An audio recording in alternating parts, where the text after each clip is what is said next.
안녕하십니까. 공인중개사 법령 한민우입니다. 자, 이제 그 자료 6페이지입니다. 6페이지에 포상금 제도로 들어갑니다. 요즘 그 행정법규들이 대부분 포상금 제도로 갖고 있거든요. 그 추세에 따라서 우리도 이제 위법한 자를 신고를 했을 때 포상금을 주는 제도가 있지요. 그래서 이제 주의할 점은 포상금의 신고 고발 대상자가 누구냐 이런 점들을 일단 이해해 두시는데, 포상금은 신고 고발했을 때 이제 일단 그 신고 고발에 대한 대가로서 이제 주는 금액입니다. 요게 포상금이죠. 자, 그럼 이제 포상금 들어가는데요.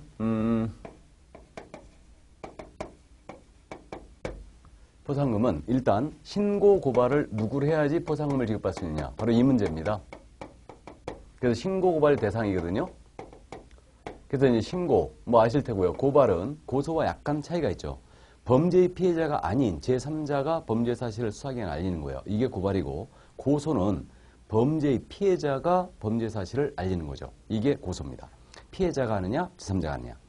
자, 그러면 그 포상금 잠깐 읽어드리면, 등록관청은 중개사무소에 개설 등록을 하지 않냐고 중개업을 한 자, 그 밖에 부정한 방법으로 중개사무소 개설 등록을 한 자, 중개사무소 등록증이나 또는 공사자격증을 다른 사람에게 양도 또는 대여하거나 다른 사람으로부터 양수 대여를 받은 자를 등록관청이나 수사기관에 신고받은 자에 대하여 포상금, 건당 50만 원이죠. 지급할 수 있다 이랬네요. 자, 그래서 신고고발 대상자 일단 3명이네요. 중개사무소에 개설 등록을 하되 중개업을 영위하는 자, 무등록 중개업자죠. 무등록업자를 이제 신고 고발하면 포상금을 받습니다. 그 다음에 거짓, 그 밖에 부정한 방법으로 중개사무소 개설 등록을 했대요. 이게 부정등록자예요. 그래서 신고고발한 포상금을 줍니다. 자격증을 위조하여 등록했거나 그런 경우죠. 그 다음 세 번째로 등록증이나 자격증이죠. 이 증을, 등록증이나 자격증을 양도대여한 자, 양수대여 받은 자, 이자들입니다. 그래서 이자들을 행정기관에 의해 발각되기 전까지 수사기관, 검찰청이나 경찰청을 말하죠. 또는 등록관청에 신고고발하면 됩니다. 그럼 이제 포상금을 지급하는데, 이때 포상금은요, 건당 50만 원이거든요. 그래서 무등록 중개업자 신고하면 건당 50만 원의 포상금을 지급받는데, 이것은 누가 지급하냐면요, 등록관청이 지급해요. 그래서 포상금 지급 신청서를 이제 내게 돼 있고요. 그러면 이제 지급 결정을 합니다. 그래서 검사가 공소제기하거나 기소유예하면 포상금을 지급하는데, 이거는 건당 50만 원이다. 이 정도만 이해하시고요. 이 세 사람을 신고받아야지만 포상금을 받는 거예요. 그럼 다른 자들을 신고받아도 포상금을 안 주는 겁니다. 그래서 이제 후일 우리가 이것을 암기를 해 주셔야 됩니다. 자, 그럼 포상금 이 정도만 이제 감을 잡아 두시고요. 이제 공인중개사 협회로 들어가겠습니다. 공인중개사협회. 지금 현재 우리 협회가 설립이 돼 있거든요. 협회가 설립이 돼 있는데 현재 협회가 두 개가 있어요. 한국공사협회가 있고요. 새 대한공인중개사협회가 있습니다. 그래서 일단 주력은 한국공인중개사협회가 되고 있고요. 새 대한공인중개사협회는 생긴 지가 얼마 안 돼서 지금 회원수가 그렇게 많지는 않죠. 그럼 협회 설립에 대한 내용으로 되어 있는데, 그 설립을 잠깐 보시면요. 1번이죠. 개업공인중개사인 공인중개사, 중개인 포함이고요. 개업공인사인 공인중개사는 공인중개사협회를 설립할 수 있다 이랬어요. 그래서 우리 협회는 설립해야 된대요, 할 수 있대요? 할 수 있다. 그러니까 임의 설립주의를 취하고 있는 거예요. 그럼 임의 설립주의니까 협회가 현재 두 개가 있다고 그랬는데 더 생길 수도 있는 거죠. 그래서 복수협회제로 가고 있고요. 단일협회제가 아닙니다. 그래서 임의 설립주의고요. 그러면 이 협회에 대하여 우리 개업공인사가 반드시 가입을 해야 되느냐? 그런 문제가 있죠. 반드시 가입은 아닙니다. 그래서 가입을 안 할 수도 있죠. 임의 가입주의를 취하고 있어요. 일단 이 정도. 자, 그 다음에 이제 협회는 법인으로 한다 그랬죠. 그 다음 말이 협회는 법인으로 한다. 그래서 이 협회는 법인입니다. 법인인데 당연히 이건 비영리 법인이고요. 그 다음에 사단법인의 성격을 띠고 있는 거죠. 사람이 일정한 목적을 위하여 모인 단체가 사단법인이에요. 그 다음에 재산이 일정한 목적을 위해 모이면 재단법인이 되는데, 협회는 사람이 모였으니까 사단법인의 성격이 있고요. 이거는 비영리 법인입니다. 그래서 우리 법에 협회에 관한 규정이 없으면 민법상 사단법인 규정을 준용하죠. 일단 그래서 협회 성격이 이제 이 정도 된다는 거 참고해 두시고요. 2번으로 갑니다. 설립 절차에 대한 내용인데요. 협회는 회원 300인 이상이 발견이 되어 정관을 작성하여 창립총회의 의결을 거친 후 국토교통부장관의 인가를 받아 그 주된 사무소의 소재지에서 설립 등기함으로써 성립한다 그랬죠. 자, 그러면 이제 협회 설립 절차인데, 우리 협회 설립의 절차는 일단 설립을 하자면 먼저 여기에는 내용이 없지만 발기인이라는 분이 있죠. 그러니까 설립준비위원들이에요. 그래서 이들이 모여서 정관이라는 걸 작성하죠. 그래서 이제 300명 이상이 모여서 정관을 작성합니다. 그래서 이거 정관은 협회의 기본이 되는 준칙, 즉 회칙이에요. 이걸 작성한 다음에 창립총회를 열어요. 이때 창립총회는요, 개업공인인교사 600명 이상이 출석을 해줘야 돼요. 회원인 개업공인교사 600명 이상이 출석을 해줘야 되고요. 그럼 창립총회에서 이제 정관을 과반수 의결로 통과를 시켰어요. 통과를 시키면 국토교통부 장관의 인가라는 걸 받습니다. 그래서 인가라는 것은요, 재량권이 없는 행위예요. 그래서 요건에 맞다면 반드시 인가를 해주게 돼 있는데, 그래서 인가를 받고요. 그런 다음에 이제 주된 사무소지에 대해서 3주간 내에 설립 등기를 하게 되면 협회가 이제 최종적으로 성립이 됩니다. 이렇게. 그래서 협회 설립 절차는 이렇게 돼 있다는 거 이해만 일단 해두시고요. 그 다음에 이제 협회 조직이거든요. 협회의 조직인데, 요 협회의 조직은 일단 사단법인이기 때문에 회원 전후 구성된 총회라는 게 있어요. 그래서 이제 총회를 구성을 일단 하게 돼 있는데, 나머지 이제 총회 외에도 그 주된 사무소가 협회는 당연히 있어야 되죠. 법인이니까. 이게 본점. 이게 있어야 되고요. 그 다음에 지부라는 게 있고요. 지회라는 게 있거든요. 이렇게 있는데, 요거는 잠깐 조직 부분을 읽어드립니다. 협회는 정관으로 정하는 바에 따라 시도의 지부를 시, 구가 설치되지 않은 시와 특별자치도 행정시, 시군구, 행정시를 말하고요. 이러한 시, 군, 구의 지회를 둘 수 있다 그랬어요. 자, 그러면 지부는 정관이 정하는 바에 따라 어디다가요?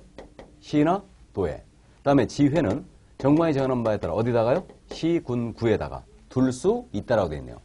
그럼 협회는요, 주된 사무소는 당연히 법이니까 있어야 돼요. 필수적으로 있어야 되고, 지부나 지회는 꼭 돼야 되는 거 아니죠. 그래서 임의 조직임을 알 수 있어요. 이렇게 됩니다. 그럼 협회가 지부를 설치했잖아요. 그러면 시도의사에게 신고하게 돼 있어요. 협회가 지회를 설치했을 때는 이때는 시군구청장에게 등록관청에 신고를 하게 돼 있습니다. 그래서 일단 조직은 이렇게 구성이 된다는 거 이해만 해두시기 바랍니다. 그래서 시도지부, 시군구 지회를 둘 수 있다. 이렇게. 그 다음에 이제 협회는 업무를 지금 하고 있는데, 협회 설립 목적 달성을 위한 고유 업무들이 있어요. 고유 업무들이 있고, 위탁받아 수행하는 업무들이 있거든요. 이런 업무인데, 이 고유 업무 중에 하나가 바로 협회 공제사업이라는 게 있습니다. 그래서 이 공제사업은 개업공인인사의 손해배상 책임을 보장하는 사업이죠. 그래서 손해배상 책임을 보장하는 사업입니다.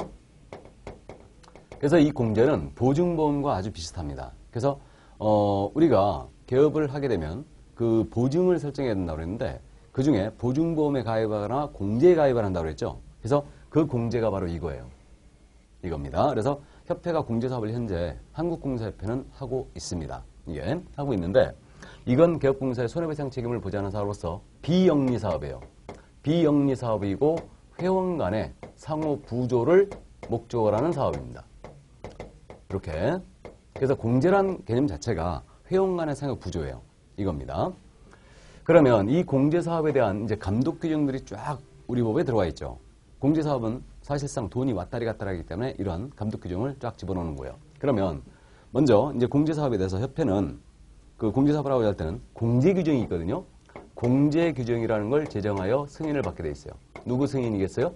국토교통부 장관이에요. 그래서 국토교통부 장관에게 승인을 얻어줘야 되고요. 이걸 변경하고자 할 때도 변경 승인 얻어야 됩니다. 자, 그 다음에 이제 공제사업을 할 때는 공제규정 제정 승인 받아야 되고요. 공제사업에 대한 회계 있잖아요. 이 회계는 다른 사업과 분리하여 별도의 회계로 관리해줘야 됩니다. 이런 의무가 있어요. 자금의 흐름을 보겠다는 뜻이죠. 회계 분리 의무가 있고요. 그 다음에 책임준비금이라는 게 있거든요. 책임준비금은 중개사고가 났을 때 공제료 수입액 중에 일정 금액을 협회가 써버리지 말고 보유를 하라는 뜻이죠. 이게 책임준비금인데, 그래서 손해배상 책임이 발생이 되면 이제 공제에서 지급을 하게 되는데, 이때 이 책임준비금 적립 비율이 공제료 총 수입액의 10% 이상으로 적립을 하게 돼 있습니다. 그리고 이것을 다른 용도로 전용을 하고자 하잖아요. 다른 용도로 쓰고자 할 때는 국토교통부 장관에게 승인을 받도록 함으로써 철저히 의료인들을 보호하고 있는 거죠. 이게. 자, 그 다음에 이제 4번의 내용이죠. 공제사업 운영 실적을 회계연도가 종료가 됐잖아요. 그럼 3개월 내에 일간신문이나 협회부에 공시를 하게 돼 있습니다. 그래서 이 공제사업에 대한 이거 실적을, 운영 실적을 공시하게 돼 있죠.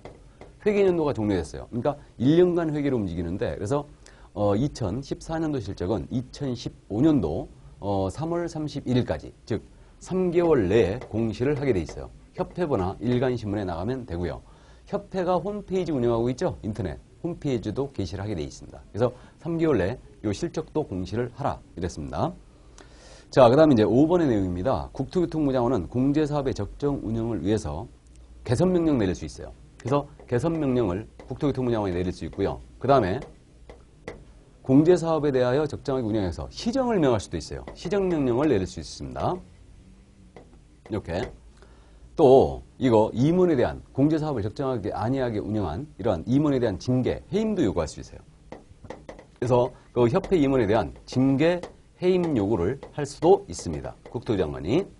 그래서 공제사업의 건전성을 확보하기 위해서 이렇게 규정을 다 두고 있는 거예요. 그래서 이렇게 징계, 해임 요구 등을 할 수가 있고요. 그 다음에 또 더 나아가서는 금융감독원장에게요, 국토부 장관이 요청을 해요. 요청해갖고 이거 협회 공제사업에 대한 조사 또는 검사를 하겠다 할 수 있어요. 그래서 금융감독원장은요, 자기 마음대로 협회 공제사업에 대한 조사 검사를 할 수 있는 거 아니에요. 그래서 이 조사 검사는요, 결국은 국토부 장관의 요청이 있을 때 금융감독원장이 이러한 조사 검사를 할 수 있습니다. 이거 이렇게 돼 있고요. 그래서 금융감독원은 그 증권사라든가 보험사, 은행을 감독하고 있죠. 그래서 공인인 회사들이 많이 모여 있기 때문에 그 전문기관에 이제 조사 검사를 이렇게 의뢰할 수도 있다는 얘기입니다. 이게. 그 다음에 이제 우리 협회는 말이에요, 공제사업을 심의하고 그 업무 집행을 감독하기 위해서요, 운영위원회가 있습니다. 그래서 이 운영위원회를 두도록 돼 있죠. 반드시. 그래서 운영위원회를 두게 돼 있고, 위원 수는 19명 이내에서 이제 두도록 돼 있고요. 그래서 공제사업에 대한 감독을 여기서 하고 있는 거죠. 이게. 자, 그 다음에 이제 재무건전성 기준이 있어요. 그래서, 협회가 공제사업 할 때, 협회는 그 일정 재무건전성 기준, 자산, 자본, 유동성 비율에 대한 일정 기준을 충족을 해야 됩니다. 그래서, 이렇게 재무건전성 기준을 지키도록 되어 있습니다. 여기까지. 그래서 이게 바로 이제 협회에 대한 공제사업의 내용이었거든요. 그래서 지금 이 협회 공제에 대해서는 철저하게 돈이 왔다리 갔다 하는 사업이기 때문에 감독 규정들을 우리 법이 쭉 두고 있는 겁니다. 이게. 자, 그래서 협회에 대한 내용을 이제 다 봤습니다. 여기까지 다 봤고요. 이제 지도감독입니다. 지도감독으로 지금 들어왔는데 페이지 7페이지예요. 7페이지입니다. 그럼 이 지도감독에 대한 부분은 제재에 관한 사항이거든요. 그래서 이제 제재에 관한 사항인데 이 부분은 이제 우리가 실제 시험 공부를 할 때는 대단히 어려운 부분입니다. 왜냐하면 모두 암기를 해야 되거든요. 그렇기 때문에 여러분들이 상당히 좀 까다로워하고요. 더 나아가서 이 부분에 대해서는 모두 이제 용어도 좀 어려울 뿐더러 내용 자체로 깊이 들어가면 상당히 어렵습니다. 그러나 지금 현재 이건 기초인문 자료이기 때문에 지도감독에서 간략하게 제가 정리를 이제 해놨습니다. 그냥. 그래서 지금 현재 우리 지도감독에 대한 부분은 제재에 관한 사항이다. 그래서 우리 법을 위반했을 때 제재 관련 사항이 이 지도감독이라고 보시면 됩니다. 그래서 그 사유들을 모두 우리가 암기를 해줘야 돼요. 이거를. 그래서 이제 이 제재에 관한 사항은 크게 분류하면요. 일단 행정처분이 있거든요. 그럼 행정처분이라는 것은 결국 행정관청에서 일정한 제재를 가하는 거다. 그렇게 되겠죠. 그래서 이 행정처분은 일단 대상자별로 나눠져 있죠. 그래서 만약에 그 개업공인인가사였다. 개업공사에게는 행정처분이 두 가지가 나눠집니다. 등록 취소 처분이 있어요. 중개사무소 개설 등록 취소. 그 다음에 영업정지 우리 뭐라 한다고요? 업무정지 처분이 있죠. 업무정지는 역시 최고가 6개월이에요. 6개월. 이게 있고요. 그 다음에 공인중개사가 있습니다. 공인중개사에 대해서는 행정처분이 종류가 이자는 자격이 있죠. 그러니까 자격 취소 처분이 있는 거예요. 이게 있고요. 그 다음에 이제 자격 정지 처분이 있죠. 이렇게 두 가지로 나눠집니다. 이게 이렇게 돼 있고요. 그 다음에 거래정보사업자가 있는데 이 거래정보사업자에 대해서는 지정이라는 표현을 쓴다고 그랬죠. 그러니까 지정 취소 처분이 있어요. 거래정보사업자는 정보망을 설치하고 운영하는 자이기 때문에 영업정지가 없어요. 업무정지가 없고 지정 취소만 있습니다. 그래서 요 세 가지, 세 명이 바로 이제 행정처분의 대상이 되고 있고요. 보조원은 그럼 대상이 안 되고 있죠. 그래서 개업공사에 대해서는 등록 취소, 업무정지가 있고 공사에 대해서는 자격 취소, 자격정지가 있고 거래정보사업자는 지정 취소가 있다는 얘기입니다. 그럼 여기서 이 등록 취소나 업무정지 있지 않습니까? 이것을 누가 하느냐의 문제. 이 두 가지는 이거는 개업공인인사에 대한 등록 취소 업무 뒤에는 등록을 누가 해줬어요? 등록관청이 해줬죠. 그러니까 개업공인사에 대한 등록 취소나 업무 정지의 권한은 오직 우리 등록관청만 갖고 있어요. 이 권한을. 그 다음에 공인인사 행정처분입니다. 이 공인인사 행정처분은 자격취소 자격정지 자격을 누가 준다고요? 시 도지사라고 했죠. 그러니까 자격 취소나 자격정지의 권한은 오직 시도지사에게만 있습니다. 이렇게. 그래서 이 자격증 시도지사가 교부하기 때문에 시도지사에게 권한이 있는데 여기서 한 가지 주의할 점은 예를 들어서 내가 서울시장으로부터 자격증을 받고요. 경기도에 가서 중개사무소 열 수도 있습니다. 근데 내가 우리 법을 위반했을 때 자격 취소나 자격을 정지한다. 이 권한은 오직 누구한테만 있냐면 자격증을 교부한 자에게만 있어요. 이게. 그래서 자격증 교부 시도지사에게 자격 취소나 정지의 권한이 있습니다. 물론 자격정지도 최고가 6개월로 돼 있죠. 그러니까 우리는 정지 요것은 최고가 다 6개월입니다. 이게 이렇게 돼 있죠. 그다음 지정 취소는 지정은 누가 해줬어요? 국토교통부 장관이 했죠. 그러니까 국토교통부 장관만이 지정 취소의 권한이 있죠. 그래서 회사 권한이 지정 취소가 국토부 장관의 권한이다. 그래서 지금 우리 개업공사에 대한 행정처분의 권한은 등록관청에만, 공인인사 행정처분은 자격증 교부 시도지사에게만 있다는 점, 다음에 거리정보사업자에 대한 행정처분으로서는 일단 국토부 장관만이 권한을 갖고 있다는 점, 이 점을 일단 이해를 해두시기 바랍니다. 그래서 이게 바로 이제 행정처분이에요. 그래서 여러분들이 일단 감을 잡을 게 행정처분이 뭐냐? 이 행정처분은 일단 요 5가지라는 거. 등록 취소나 업무 정지, 자격 취소, 자격정지, 지정 취소. 요게 바로 행정처분이다. 요 점을 명심을 해 주시기 바랍니다. 일단은. 그래서 요게 바로 이제 행정처분이고요. 그 다음에 이제 행정형벌이라는 게 있지 않습니까? 행정형벌. 그래서 행정형벌이 나오고 있는데 이 행정형벌은 일단 형벌이잖아요. 그러니까 징역 또는 벌금을 부과하는 절차예요. 이건데 우리 법에서는요. 행정형벌의 종류가 딱 2가지가 있어요. 2가지가. 그래서 그 2가지가 3년 이하의 징역, 3년 이하의 징역 또는 2천만 원 이하의 벌금이 있습니다. 이게 있고요. 그 다음에 1년 이하의 징역 또는 1,000만 원 이하의 벌금이 있죠. 이렇게.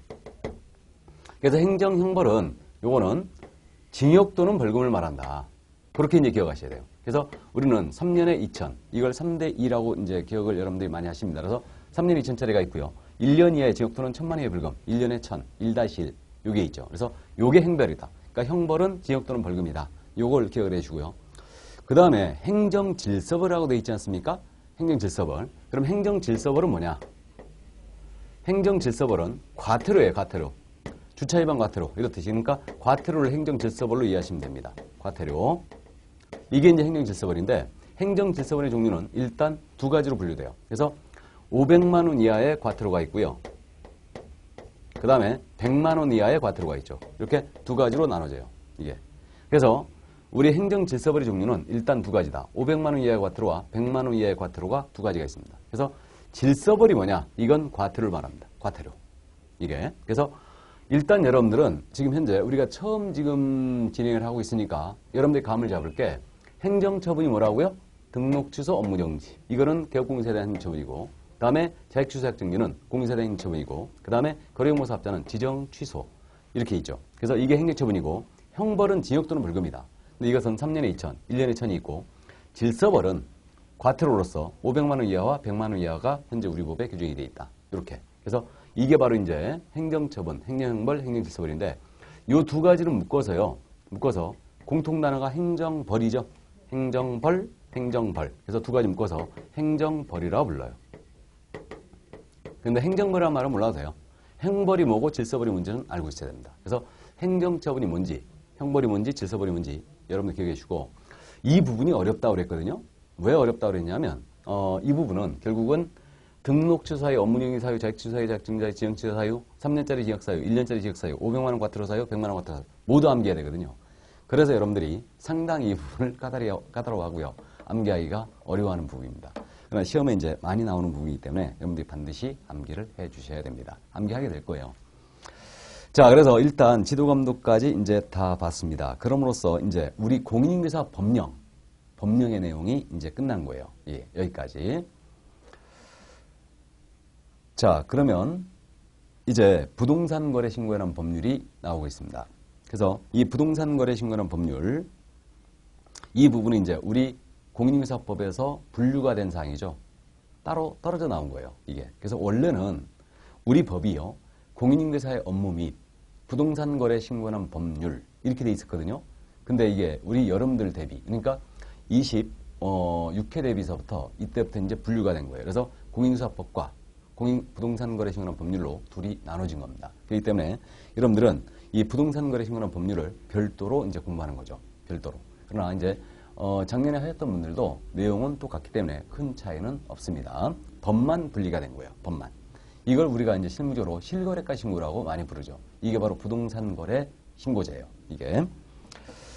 자, 그래서 이제 부동산 거래 신고 들어왔는데요. 부동산 거래 신고로서 그 박스 첫 번째 내용 제가 잠깐 읽어드리면 감이 파악 오실 겁니다. 거래 당사자는 토지, 건물, 분양권, 입주권에 대한 매매 계약을 체결한 경우 그 실제 거래, 매매 가격 등을 거래 계약의 체결일로부터 60일 이내에 그 부동산의 소재지를 관할하는 시장, 군수 또는 구청장, 이것을 등록관청이라고 불렀죠, 이것도. 그래서 등록관청에게 공동으로 신고해야 한다. 다음에 개업공사가 거래계약서를 작성 교부한 경우에는 해당 개업공사가 신고, 공동중개실은 공동으로 신고해야 한다 그랬어요. 그래서 부동산 거래 신고의 주요 골자를 지금 정리를 해놨습니다. 그러면 부동산 거래 신고제에 대해서 이제 보도록 하겠습니다. 이 부동산 거래 신고제는요, 노무현 정부 때 이제 2006년도에 도입 시행이 되고 있는데 부동산 거래를 대단히 투명하게 만들었죠, 이게. 그래서 이 부동산 거래 신고제 하나가 도입됨으로써 우리 부동산 거래가 그동안 이거 그 음성적 거래 많이 하는, 그 다음에 또 이 실거래가 노출이 안 돼가지고 취득세라든가 양도소득세 이런 부분들을 많이 탈세를 해왔거든요. 근데 이 한 가지 제도가 도입되면서 실거래가 모두 노출해요. 이게 등기가 다 돼버리죠, 현재. 그 다음에 국토교통부에서 실거래가 신고소 시스템을 도입해서 현재 이걸 전부 다 오픈을 하고 있습니다. 그러니까 내 이 아파트, 내가 갖고 있는 주택에 대해서 거래했을 때 얼마의 거래를 하는가, 이런 토지 건물에 대해서는 전부 다 지금 현재 자료가 공개가 되고 있죠. 이게. 그래서 이게 부동산 거래를 상당히 투명하게 했고요. 지금 현재 그래서 부동산 거래 제가 이제 상당히 많은 그 변화를 가져온 겁니다. 이게. 그래서 이제 실무하는 입장에서는요, 사실 이게 노출이 되니까 소득에 대한 이런 그 세금 이런 부분들이 굉장히 노출이 많이 됐죠. 이게. 그래서 이게 바로 이제 부동산 거래 신고제입니다. 이걸 실거래가 신고라고도 하는 거예요. 그래서 이제 별도의 법으로 부동산 거래 신고하는 법률이 이제 이게 별도로 지금 만들어졌습니다. 그래서 시행령 시행규칙이 물론 따로 있고요. 그래서 이거는 일단 어떤 계약을 체결했을 때 부동산 거래 신고를 해야 되느냐 이런 문제가 있는 거죠, 이게. 그래서 그 우리가 읽어본 내용에 이제 대강의 내용이 정리되는데 부동산 거래 신고를 해야 될 대상 계약은요, 오직 계약의 종류가 매매뿐이에요. 그래서 매매 하나요 신고할 의무가 있습니다. 매매 하나다. 매매. 그럼 물건은 지금 몇 가지냐면요, 네 가지입니다. 일단 토지에 대한 매매, 건물에 대한 매매 했잖아요. 그럼 부동산 거래 신고 하셔야 돼요. 그 다음에 분양권이라는 게 있고 입주권이라는 게 있거든요. 분양권은 이제 아파트 분양받아가지고 이걸 따로 전매를 하는 겁니다. 이게 이제 분양권 전매이고, 그 다음에 입주권 있잖아요. 이건 뭐 재개발 입주권이라든가 이런 것을 말하죠. 물론 거래가 가능한 입주권을 말합니다. 그래서 도시 및 주거환경정비법이 있는데 공법 시간에 공부합니다. 그 법에 따른 입주권을 말하는 거예요. 그래서 관리처분계 인가를 받은 입주권을 말하는 거예요. 물론 둘 다 거래가 가능한 입주권, 분양권이 되죠. 만약 거래가 불가했다, 이것은 거래하시면 안 됩니다. 처벌을 받아요. 3년 이하의 징역입니다, 이때는. 그래서 이렇게 되고요. 그러면 일단 계약의 종류는 오직 무엇뿐이다? 매매예요, 매매. 매매라는 거고, 매매가 부동산 거래 신고 대상이고요. 물건은 네 가지. 토지, 건물, 입주권, 분양권이 부동산 거래 신고해야 될 내용이다. 요게. 그래서 일단 여기까지. 그래서 이 대상 계약에 대한 부분은 이렇게 매매 하나고 종류는 네 가지를 이제 부동산 거래 신고를 하게 되어 있습니다. 이렇게. 그러면 이 네 가지고 나머지 이제 우리 중개사물 중에 임목과 광업재단, 공장재단이 있죠. 이것은 부동산 거래 신고 대상이 아니에요. 아닙니다. 그래서 그 점을 일단 감을 잡아주시고요. 예. 그러면 일단 여기까지, 요게 이제 대상계약이고요. 그럼 이제 절차는 어떻게 되느냐? 절차는. 그러면 이거 대상계약에 대한 부분이 이제 정리가 됐으니까 부동산 거래 신고를 해야 될 거 아니에요? 그럼 신고는 어디다 하느냐 이 문제인데, 이 신고는 관할에 관한 문제로서 부동산 소재지를 관할하는, 토지 건물 소재지를 관할하는 시장, 군수, 구청장이죠. 이자에게 신고하는 거예요. 이자를 뭐라 부른다고요? 등록관청이라고 부른다고 했어요. 근데 우리가 앞에서 등록관청이란 말 나왔죠. 중개사무소 개설 등록을 하는 등록관청이 있었죠. 거기는 중개사무소 소재지 관할 시군구청장이었어요. 그렇게 됐고요. 여기는 부동산 소재지 관할 시군구청장인데 이것도 이름을 등록관청이라 놨네요. 그래서 상당히 좀 헷갈리게 됐는데, 그러니까 부동산 거래 신고를 받는 등록관청은 부동산 소재지 관할 시군구청장이고, 중개사무소 개설 등록을 신청하는 등록관청은 중개사무소 소재지 관할 등록관청이죠. 이게. 그래서 용어를 신고관청과 등록관청으로 구분했을 때가 참 좋았는데, 어쨌든 법이 지금 현재 이렇게 해놓은 겁니다. 등록관청이라고 한다, 이것도. 그래서 부동산 거래 신고를 받는 관청, 시군구청장, 이자에게 신고 들어갑니다. 그래서 이자에게 이제 신고하고요. 그럼 신고를 누가 해야 되느냐 문제가 있죠. 의무자에 대한 부분이거든요. 그럼 의무자에 대한 부분인데, 이때 의무자도 언급이 돼 있었어요. 거래 당사자가 중개업소로 한 통하고 직거래했습니다. 그러면 매도인, 매수인이 공동으로 신고하라고 그랬죠. 그래서 공동으로 그들이 이제 신고를 해줘야 됩니다. 직거래한 경우는 일방만이 하는 거 아니에요. 공동 신고해야 됩니다. 공동 신고하게 돼 있고요. 그 다음에 중개업소에서 개업공인인사가 만약에 거래시켰다. 이걸 중개거래라고 그래요. 그래서 개업공사 거래시킨 경우는 중개거래인데, 이 경우는 개업공사가 직접 신고할 의무가 있다는 거죠. 이거. 당사자에게는 이때는 신고문 자체가 없어요. 그래서 개업공사가 이제 신고를 들어가줘야 됩니다. 그래서 만약에 우리 중개사무소에서 이렇게 매매가 일어났잖아요. 토지 건물에 대한 이런 매매가 일어나면 우리 개업공사에게 직접 신고하는 의무가 있어요. 당사자에게 아예 신고문 자체가 없습니다. 그래서 이렇게 돼 있고요. 그러면 이때 우리 공동중개가 상당히 많이 일어났죠. 그러면 A 개업공사, B 개업공사가 공동으로 이걸 중개했어요. 그러면 이들이 공동으로 신고해야 됩니다. 이 중에 한 명이 만약에 안 했잖아요. 그럼 이때는 500만 원 과태료예요. 그래서 일단 이렇게 공동으로 이제 신고하게 돼 있다. 이 정도 이해해 주시고요.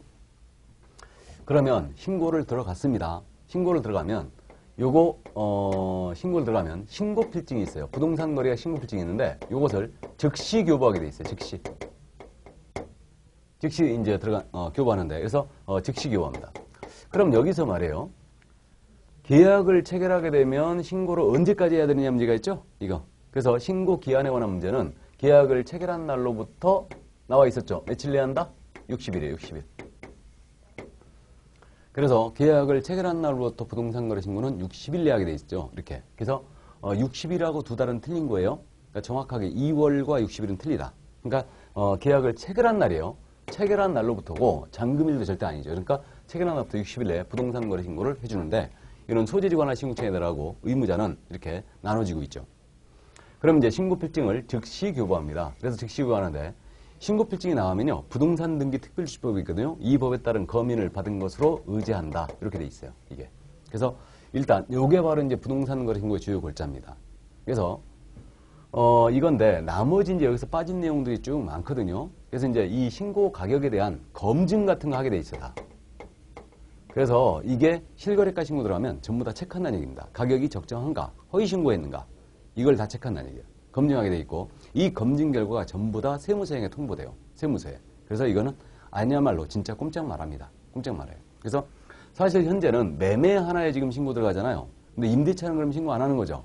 임대차는. 그래서 임대차도 신고하게 하자 하고 지금 현재 추진이 되고 있는데, 아무래도 그거는 임대차는 조금 시간이 걸릴 것 같습니다. 반대 의견회가 아주 강력해요. 이거는. 그래서 임대차까지 신고하면 이건 거의 진짜 아니야말로 투명지갑이 돼버리는 거죠, 이게. 그래서 어쨌든 현재는 매매만 신고하는 거예요. 매매만. 자, 그래서 이 결과를 전부 다 검증을 이제 하게 돼 있고요. 세무상에 다 통보하게 돼 있습니다. 그러면 이제 그 부동산 거래 신고 주요 골자는 바로 이거였고요. 그 밑에 주택거래 신고라고 돼 있지 않습니까? 주택거래 신고. 그래서 이 주택거래 신고에 대해서 이제 잠깐 또 보도록 하겠습니다. 제가 읽어드리면, 주택거래 신고 지역의 주택에 대하여 개업공인인사가 거래계약서를 작성 교부한 경우 해당 개업공사는 거래계약의 체결로부터 15일 내에 주택거래 신고를 해야 한다. 이랬어요. 그럼 지금까지 한 내용은요, 부동산 거래 신고제였잖아요. 근데 이게 주택거래 신고라고 있습니다. 그럼 이 주택거래 신고는 또 뭐냐면요. 주택거래 신고는 지금 현재 이 주택거래 신고는 원래 모법이 주택법이에요. 그래서 주택법에서 도입이 됐는데 부동산 거래 신고제보다 먼저 도입이 됐죠, 이게. 주택거래 신고가. 그래서 주택거래 신고는요. 이거 일정 지역을 지정하여 운영해요. 주택거래 신고 지역이라고. 지정하여 운영한다. 주택에 대한 투기가 성행하거나 성행할 우려가 있는 지역에 대하여 지정하여 운영합니다. 근데 부동산 거래 신고 지역이라는 건 없어요. 이거는 우리 법에 의해 대한민국 전체 영토에 지금 시행이 되는 거고 부동산 거래 신고제는 주택거래 신고 지역은 일정 지역을 지정하여 운영하죠. 그러면 이 지정을 누가 하냐면요. 국토교통부장관이에요. 그래서 주택거래 신고 지역을 지정하는데 현재 그럼 주택거래 신고에 지정된 지역이 있느냐? 없어요. 현재 없습니다. 마지막으로 지금 현재 주택거래 신고지역으로 묶인 게 어디였냐면 강남 3구, 강남구, 서초구, 송파구 요 세 군데가 주택거래 신고로 마지막으로 묶여 있었는데 이걸 마지막 이명박 정권 때 이제 풀었죠. 풀었습니다. 그래서 전국적으로 현재 부동산 경기가 안 좋기 때문에 이걸 전부 다 풀어놓은 거예요. 그러면 이거 주택거래 신고 지역은 국토교통부장관은 일정 지역을 지정하고요. 그럼 주택거래 신고 지역으로 일단 지정이 됐잖아요. 그럼 이 안에 있는 주택 중에서 뭐만 신고 대상이냐면요. 아파트만 대상이에요. 아파트만. 그럼 다세대 연립, 다가구는 다 아니란 얘기죠. 이 아파트에 대하여 소유권 이전의 유상계약이에요. 그러니까 매매나 교환계약이에요. 이거는 매매나 교환계약 등을 했잖아요. 하게 되면 이때는 이 아파트에 대한 매매나 교환계약을 체결한 날로부터요. 체결한 날로부터 15일입니다. 이거는 15일 내에 신고를 하게 돼 있습니다. 주택거래 신고를 하게 돼 있어요. 이게. 그래서 주택거래 신고로 딱 묶여 있으면 이 안에 있는 주택 중에서 아파트만 대상이고요. 이 아파트에 대한 매매 교환하게 되면 계약을 체결하면부터 15일 내에 주택거래 신고를 들어가게 돼 있죠. 그럼 만약에 이 거래를 우리 개업공인인사가 중개했잖아요. 그러면 이때는 중개거래한 경우는 우리 개업공인인사가 직접 주택거래 신고할 의무가 있는 거죠. 당사자에게는 이때는 신고 의무가 없어요. 그럼 당사자가 주택거래 신고 아파트를 직접 거래했다. 그럼 계약 체결로부터 당사자가 공동으로 신고하는 게 맞겠죠? 이렇게 됩니다. 그래서 이게 바로 주택거래 신고다. 그러면 주택거래 신고와 부동산 거래 신고가 겹치면 어떻게 되느냐? 이 문제가 있어요. 그럼 예를 들어서 현재 주택거래 신고에 묶인 지역이 하나도 없다고 그랬는데 예를 들어서 강남구가 묶여 있다고 가정해보죠. 그럼 강남구에서 아파트에 대한 매매를 했다. 그럼 결국은 여기는 대한민국 영토이기도 하잖아요. 강남구는. 그러니까 부동산 거래 신고 지역이면서 주택거래 신고로 가는 거 아니에요, 지금. 그러면 매매계약은 부동산 거래 신고 대상이기도 하고 주택거래 신고 대상이기도 해요, 지금. 이거는 주택거래 신고 지역 내 아파트였으니까. 아파트는 건물이잖아요, 분명히. 이해되십니까? 그러면 지금 이 둘의 관계인데 그러면 주택거래 신고도 해야 되고 부동산 거래 신고도 해야 되느냐 이 문제예요. 근데 둘이 제도의 취지가 같잖아요, 지금. 그렇기 때문에 이거는 주택거래 신고는 계약 체결로부터 15일이고 부동산 거래 신고는 계약 체결로부터 60일이죠. 그러니까 짧은 기간을 뒀다는 것은 주택거래 신고가 더 중요하다는 얘기죠. 그러면 이렇게 되겠네요. 주택거래 신고나 부동산 거래 신고 둘이 겹치면 이때는 둘 다 해야 되는 것이 아니고 그중에 하나만 하면 될 거라 이거예요. 그래서 주택거래 신고를 했잖아요. 주택거래 신고를 했다면 부동산 거래 신고를 별도로 한다 안 한다? 안 하는 거예요. 이게. 조금 어려운 내용인데 둘이 겹치는 부분인데 이해를 일단 해두세요. 그래서 부동산 거래 신고, 주택거래 신고를 했다면 이게 15일로 되기 때문에 이게 먼저지 부동산 거래 신고가 먼저가 아니라는 얘기예요. 그래서 주택거래 신고를 했다면 부동산 거래 신고를 별도로 할 필요가 없습니다. 이렇게 되죠. 이게. 나머지 이제 절차적인 문제는 우리 그저 똑같아요. 부동산 거래 신고 아주 비슷합니다. 그래서 기한의 차이가 있고 뭐 신고사항이라든가 이런 게 조금 차이가 있는데 나머지는 진짜 비슷합니다. 둘이. 그래서 일단 이 정도. 자, 그래서 부동산 거래 신고와 주택 거래 신고까지 이제 다 봤습니다. 그래서 이제 우리 법령에 대한 내용으로서 이제 공인인증사 법령, 그 다음에 부동산 거래 신고, 이 두 가지로 일단 구성이 되고 여기서 약 70%가 지금 추제가 된다고 그랬는데 그래서 요 내용까지 이제 다 봤습니다. 그래서 7페이지 내용까지 다 본 것이에요. 자, 그러면 이제 실무를 나가야 되는데요. 요 실무를 나가기 전에 이제 법령의 내용을 전체적으로 다시 한번 정리를 한번 해보겠습니다. 여러분들 자료 다 갖고 계시죠? 자료를 잠깐 한번 다시 펴보시죠. 펴보시고요. 그러면 이 자료를 보시게 되면 1페이지부터 다시 한번 쭉 우리 법령의 내용을 정리 한번 해볼까. 그래서 우리가 법령의 내용을 스피드하게 쭉 지금 정리를 한번 해봤던 겁니다. 해봤는데 여러분들이 이해가 되는 부분도 있고 이해가 되지 않는 부분들도 있거든요. 그래서 이런 부분들이 있는데 이런 부분들을 여러분들이 아무래도 줄기를 잡는 거니까 지금 기초 줄기를 잡는 거니까 다시 한번 간략하게 한번 살펴보겠습니다. 이거를. 그래서 지금 현재 여러분들이 갖고 계신 자료가 1페이지 1페이지를 보시면 지금 현재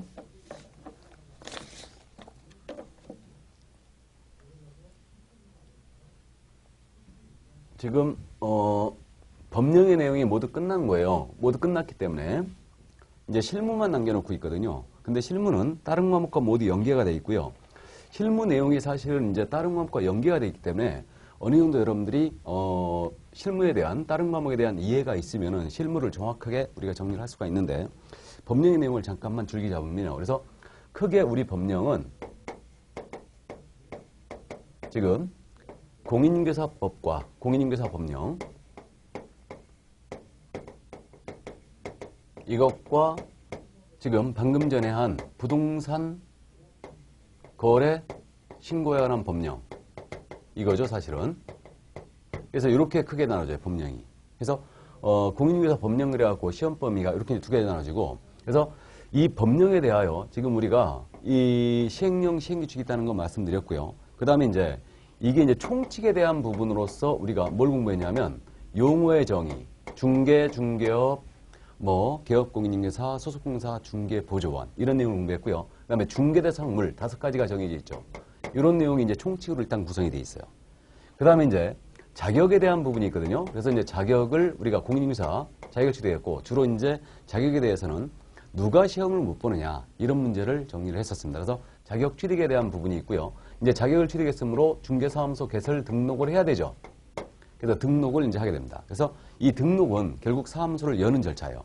그러면 등록은 중개사무소 소지지관할 시군구청장이 한다고 했고 이자를 등록관청이라고 부른다 그랬고요. 그 다음에 이때 이제 등록은 공인인계사, 개인에게는 공인인계사해야 되고 법인은 일정 요건을 갖춰야 된다고 했습니다. 그래서 이러한 등록, 그럼 등록은 신청을 하게 되면 7일 내 등록을 통지를 해주는 거죠. 7일 내. 그래서 7일 내 등록 통지를 해줬습니다. 그래서 이 내용이 이제 1페이지에 있는 내용이었어요. 이런 내용을 이제 공부했고요. 그 다음에 이제 2페이지로 넘어가서는 일단 사무소 운영에 대한 부분을 했죠. 그러니까 이제 등록을 했으니까 일단 사무소 운영에 대한 내용으로 이제 공부한 겁니다. 그럼 사무소 운영에 관련해서는 일단 가장 먼저 사무소를 어떤 기준하에 확보해야 되는가 이런 문제. 그러니까 건축물 대장 이전 건물에 원칙 확보해야 됩니다. 불법 건축물 안 된다고 그랬죠. 이게 돼 있고요. 그 다음에 이제 사무소를 운영하면서 분사무소 둘 수 있다고 그랬죠. 분사무소. 그래서 법인만 분사무소를 둘 수 있다고 그랬고요. 그리고 또 사무소를 이전했다. 그러면 10일 내 이전 신고를 들어가는 거다. 그러니까 이전한 다음에 10일 내 신고한다. 이런 내용으로 이제 공부했고요. 사무소는 원칙적으로 하나만 둘 수 있어요. 단 법인만 분사무소 둘 수 있을 뿐이죠. 그래서 이렇게 돼 있고요.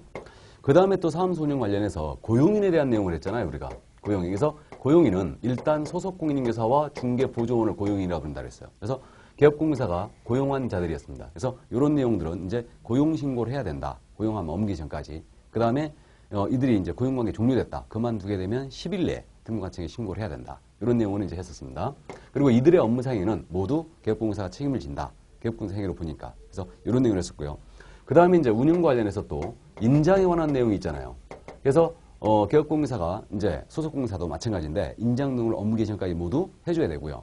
그럼 법인은 법인인감도장을 등록해야 된다고 개인인 개업공사와 소속공사는 막도장, 이품거 파악고 등록하면 된다고 그랬죠. 이때 성명 플러스 7mm, 30mm 범위 내로 들어온 인장, 규격을 맞춰야 된다고 그랬습니다. 그래서 일단 인정도 그런 내용이었고 그 다음 이제 사무소 운영 관련해서 거래해야 될 게 있죠. 사무소 안에 4가지. 이 게시잖아요. 그러니까 4가지를 게시하는데 요 4가지는 등록증, 자격증, 보증, 그 다음에 한도액표, 수수료, 보수 한도액표 이걸 게시하게 돼요. 그러니까 이렇게 돼 있고요. 그다음 명칭에 대한 부분도 있잖아요. 명칭. 그래서 이제 명칭인데 중개사무소 명칭에는 공사사무소, 부동산 중개란 문자를 쓰라고 그랬고요. 5개 건물, 간판을 설치할 때는 이때는 등록증에 표기된 중개업자 성명을 인식할 수 있는 표기를 쓰게 돼 있죠. 그러니까 사무소 명칭에는 공사사무소 부동산 중개 써야 되고 간판 설치할 때는 이름을 써야 된다. 그래서 이걸 간판 실명제라고 부른다 그랬어요. 그래서 이런 내용이 지금 현재 있고요. 그 다음에 또 사무소를 이전을 했다, 등록 취소당했다, 폐업 신고해버렸어요. 그럼 간판을 직접 철거해야 된다고 그랬죠? 이런 경우는. 그래서 이제 간판 철거에 대한 내용을 사무소 운영 관련해서 같이 봤던 거예요. 그리고 이제 그 다음에 내용이 이제 휴업과 폐업에 대한 내용이 있잖아요. 그러니까 사무소 운영하는데 사무소를 쉰다. 이걸 휴업. 그다음에 폐업은 사무소 문을 닫는 건데 3월을 초과하는 휴업할 때만 신고하는 의무가 있는 거예요. 그러니까 무턱대고 휴업이나 폐업의 여파는 안 되고 미리 신고해놓고 폐업을 하거나 문을 쉬는 거다. 그래서 3월 초과, 그러니까 2달 쉴 때는 그냥 쉬면 되는 거예요. 그리고 정확하게 3월 쉴 때도 그냥 쉬면 됩니다. 3월 초과 휴업 시는 미리 신고해야 되고 그 휴업 기간은 6개월 초과할 수 없다. 특별한 사유가 없는 한. 그래서 이런 내용을 이제 휴업과 폐업 관련해서 이제 했던 겁니다. 이게. 그래서 감 잡히세요? 그래서 이게 바로 이제 사무소 운영 관련 사항으로서 우리가 이제 했던 내용이에요. 그럼 이제 3페이지로 넘어가면 3페이지는 중개 업무 파트였습니다. 그래서 이제 사무소를 열었잖아요. 그럼 이제 업무 프로세스에 대한 부분, 중개 업무에 대한 부분으로서 개업공사의 업무 지역이 어떻게 되느냐 이런 내용을 했습니다. 그래서 개인인 기업공사나 법인인 기업공사 이렇게 이 중에 이제 중개인만 제한을 받아요. 나머지는 다 전국인데 법인이든 공인인사인 기업공사든 전국인데 중개인은 사무소 소재지관할 시도가 자신의 업무 지역이었고요. 이 외의 물건은 원칙적으로 중개할 수 없다는 거. 이게 업무 지역 문제였고, 그 다음에 이제 겸업에 대한 내용을 했지 않습니까? 겸업. 그래서 이제 겸업에 대한 내용으로서 이거는 중개업 외에 또 다른 업무를 할 수가 있겠는가? 이런 문제를 이제 겸업으로서 우리가 공부를 했습니다. 그래서 이 겸업 관련해서는 원칙적으로 개인은 제한이 없다는 거. 다만 법인은 7가지 외에는 할 수 없다는 거. 이렇게 제한을 해놨어요. 그래서 법인은 직원을 수십 명 고용할 수 있기 때문에 제한을 둔 거라고 했습니다. 그래서 법인은 중개업 외에 6가지 업무가 더 가능하다. 이렇게 이제 공부를 했었고요. 경공매 업무를 또 할 수 있다고 그러는데 이 경공매 업무에 대해서는 결국은 중개인만 제외하고 공사인 개업공사와 법인만이 이제 할 수 있게 되는 거죠. 그래서 중개인은 개업공사 중에 못한다. 이 경매 업무를. 그래서 이제 그런 점을 했었고요. 그 다음에 이제 물건에 대한 광고랍니다. 이 광고에 대한 내용은 이제 광고할 때 어떤 상황을 명시해야 되나. 이게 광고 실명제였어요. 그러니까 중개사무소 명칭이 나가야 되고 그 다음에 개업공사의 성명도 나가야 되고요. 사무소 수지나 연락처가 꼭 들어가 있어야 되니까 4가지가 꼭 포함이 돼 있어야 되고요. 이걸 명시하게 돼 있고요. 그 다음에 이제 의뢰인이 찾아와서 이제 중개계약을 하는 거죠. 그래서 중개계약에 대한 부분이 이제 또 업무 파트로 들어가는 거예요. 그래서 이때는 일반 중개계약도 있고 전속 중개계약도 있다는데 일반은 이제 여러 명이 개업공사가 물건 받은 거죠. 전속은 혼자만 물건 받은 거예요. 이때 그래서 이제 전속을 체결한 개업공사는 의무들이 쫙 부담이 됩니다. 그래서 요거는 이제 우리가 실제로 공부를 할 때 자세히 이제 들여다볼 거예요. 이거는 그 다음에 이제 이거 관련해서 물건에 대한 물건 이제 공개한다, 홍보하는 과정인데 이게 바로 이제 부동산 거래 정보망이에요. 그래서 부동산 거래 정보망 인터넷을 통한 거래 시스템이라고 했고 이것을 설치하고 운영하는 자를 우리는 거래 정보 사업자라고 이제 했고요. 거래정보 사업자 지정 절차에 대한 내용을 이제 가볍게 요건, 그 다음에 이제 누구에게 지정을 신청하느냐, 국토교통부장관에 신청한다. 그래서 이걸 설치 운영하는 자, 거래정보망을 설치 운영하는 자를 거래정보 사업자라고 불렀습니다. 그래서 이런 내용을 했었어요. 그래서 이래서 이 내용이 바로 이제 3페이지의 내용으로 정리가 됐던 겁니다. 그 다음에는 이제 개업공인사 등의 의무로 들어갔죠. 의무 파트로. 그래서 개업공인사 등의 의무에 대한 내용으로서 확인 설명해야 될 의무, 확인 설명서를 작성 교부할 의무, 다음에 거래계약서를 작성 교부할 의무, 손해배상의 의무, 예치 권고제도 이런 내용들, 금지행위 이렇게 이제 구성이 됐어요. 그러니까 이때 기본 윤리에 관한 의무는 기본적으로 품위를 지키고 신인성시에서 공정중개하라. 이것은 이제 우리 개업공사와 소속공사에게 부여가 된 의무였고요. 그 다음에 이제 확인설명서를 작성 교부하고 거래계약서도 작성 교부하는데 이때 확인설명서와 거래계약서는 서명 및 날인을 해야 된다는 거. 개업공사와 중개인한 소속공사가. 그래서 그런 내용들을 우리가 했습니다. 그래서 확인설명이라든가 그 다음에 거래계약 작성 교부 의무 이런 내용이 있었고요. 그러면 손해배상 책임에 대한 내용으로서 이제 이거와 관련하여 보증 설정 제도가 있다고 그랬죠. 그러니까 보증을 이제 설정을 해줘야 되고요. 그 다음에 이제 금지행위 관련 내용이 있었고 그 다음에 계약금 등을 사고에 대비해서 예치해라. 이런 내용이 있었습니다. 그래서 이게 바로 이제 개업공사 등의 의무로서 우리가 정리가 된 파트였어요. 이게 이제 4페이지의 내용이었습니다. 이게. 그래서 이렇게 돼 있고요. 그 다음에 또 이제 5페이지로 넘어가서 중개 보수에 관한 내용을 했었죠. 그래서 개업공사가 이제 업무에 대한 대가로 이제 보수를 받는 거예요. 그래서 중개보수로서는 이제 일단은 그 한도가 정해져 있는데 주택에 대해서는 매매교환 임대차, 일방채고 매매교환은 0.9, 임대차는 0.8로 정해져 있고 이 한도를 절대 파악하면 안 되고요. 주택이 아닌 물건이다. 그러니까 상가, 토지, 입광공에 대해서는 임목광업재단 공제자는 일방채고 0.9%로 전부 받을 수 있다는 거. 이런 내용으로 이제 우리가 공부했었습니다. 그래서 실비라는 것도 있었고요. 그래서 실비는 실제 소요된 비용으로서 권리관계 확인에 소요된 실비가 실비와 계약금 등의 반환채무 이행 보장제도에 소요된 실비. 이렇게 지금 현재 분류가 됐던 겁니다. 그래서 이게 이제 보수 파트였고요. 그 다음에 이거와 관련해서 이제 또 이제 보칙에 관한 내용인데 사실 교육. 그래서 교육은 실무에 나가기 전에 받는 실무교육 있죠. 이건 개업공사와 소속공사 이들이 이제 대상이 됐고 직무교육이 또 있었죠. 이건 중개보조원이 받는다. 중개보조원이 등록 전 고용되기 전 1년 내 다. 그 다음에 연수교육은 중개업에 종사하면서 매 2년마다 받아야 하는 교육이다. 이게 연수교육이었고 거래사고 부동산 거래사고 예방교육을 국토교통부장관이나 시도지사나 등록하청이 할 수 있다는 점. 그래서 이런 교육 제도를 받고요. 그 다음에 이제 포상금에 대한 내용을 봤던 겁니다. 포상금. 그래서 이 포상금은 이제 6페이지로 넘어갔죠. 그래서 그 무등록업자 등을 신고고발하면 건당 50만 원의 포상금을 등록관청으로부터 지급받을 수 있다. 이런 포상금의 내용을 이제 나왔습니다. 그리고 이제 우리 개업공유사의 그 단체죠. 그래서 협회에 관한 내용으로서 협회 설립을 꼭 해야 되느냐, 할 수 있느냐, 이런 문제. 그 다음에 협회는 이제 공제사업을 할 수 있느냐, 조직은 어떻게 되느냐, 이런 내용들. 그래서 협회는 지부와 지회가 있고요. 설립할 수 있다. 그 다음에 협회 개업을 하더라도 반드시 가입할 필요는 없다라는 거 말씀드렸고요. 그러니까 그 다음에 이제 협회 공제사업에 대하여 돈이 왔다리 갔다리 하는 사업이기 때문에 상당히 많은 감독 규정을 두고 있다는 점. 이걸 이제 공부를 했었고요. 그 다음에 이제 마지막으로 이제 그 7페이지로 넘어가서 이제 제재에 관한 사항. 제재. 그래서 이제 제재 관련해서는 요 사항에서는 일단 제재 관련해서는 행정처분이라는 게 있었고요. 요 행정처분이라는 것은 등록 취소 업무 정지, 자격 취소 자격 정지, 지정 취소 행정처분이었고요. 그 다음에 행정형벌이 있다고 그랬죠? 행정형벌은 징역이나 벌금을 과하는 절차. 그래서 3년 이하의 적금은 2천만 원의 벌금과 1년 이하의 적금은 1천만 원의 벌금이 있고 그 다음에 행정 질서벌이 있었죠. 이건 과태료로서 500만 원 이하 과태료, 100만 원 과태료가 있었습니다. 그래서 이렇게 제재에 관한 사항이 이제 우리 공인인증사업 법령의 마지막 파트로 현재 구성이 되어 있는 겁니다. 그래서 이런 식으로 지금 현재 구성이 되어 있고요. 그 다음에 이제 부동산 거래 신고 관련 법령, 이 내용에서는 이제 부동산 거래 신고는 그 매매 계약을 체결하면 토지 건물에 대한 매매 계약 등을 체결하면 계약을 체결한 날로부터 60일 내에 부동산 거래 신고를 하게 돼 있고요.